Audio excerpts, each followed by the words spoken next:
Hey guys, this is quick walkthrough of Grant Warwick Shaderball scene for Modo. I uploaded the files yesterday on the forum. Here is the Shaderball scene, and in this folder all the textures. I also uploaded 3 material presets: carbon fiber, green car paint, and a basic wood material. Here are some renders that I did using Modo. Directly from the frame buffer using color correction controls like exposure and white balance. So let's take a look at the scene here. I have 2 hidden objects here. One is cloth and another one is for liquid. They can be very handy if you are working on a chocolate shader, for example, or a fabric shader. I will hide them for time being, and let's now take a look at our UVs. I spent a little bit of time on the UVs to make them perfect, and I UV'd everything, not just the Shaderball main body. For lighting, I used an HDRI by Jorgen. I can say his HDRIs are very high quality. You can check all his products on Mastering CGI website. I have my Doom light here. Let's take a look at the radiance. It is very high. I tend to overexpose my renders because it makes a lot of difference for shadows. And in post-production, as you see here, I use the exposure controls to edit the image.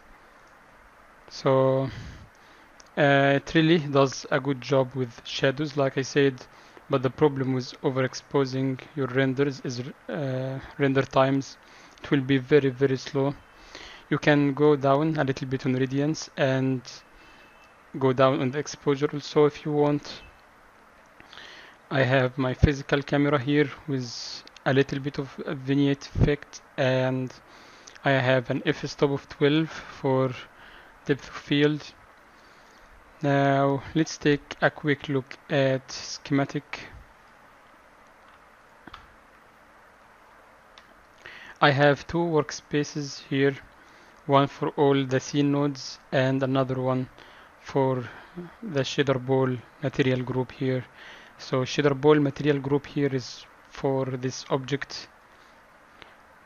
Also, if you want to speed up your renders, you can just hit this solo mode here and it will isolate this object.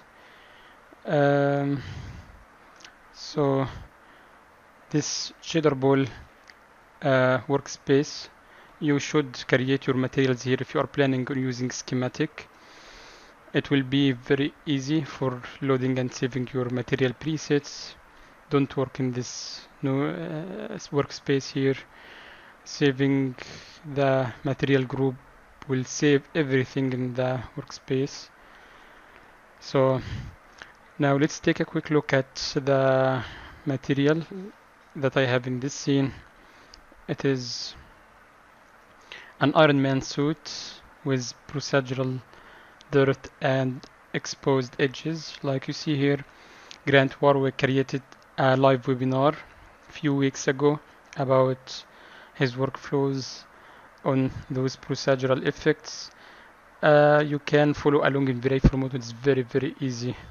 All you need to know is using the multiply math node with a triplanar texture like this.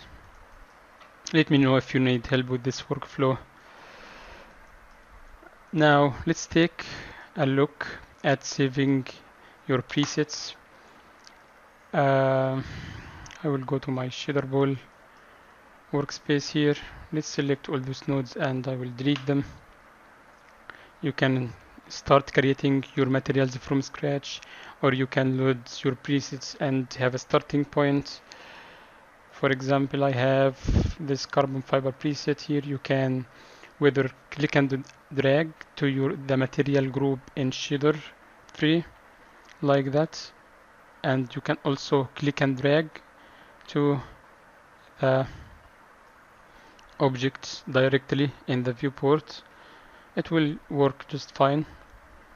It didn't snap to the shaderball material, I think because of the two workspaces that you currently have, but you can click and drag it back here.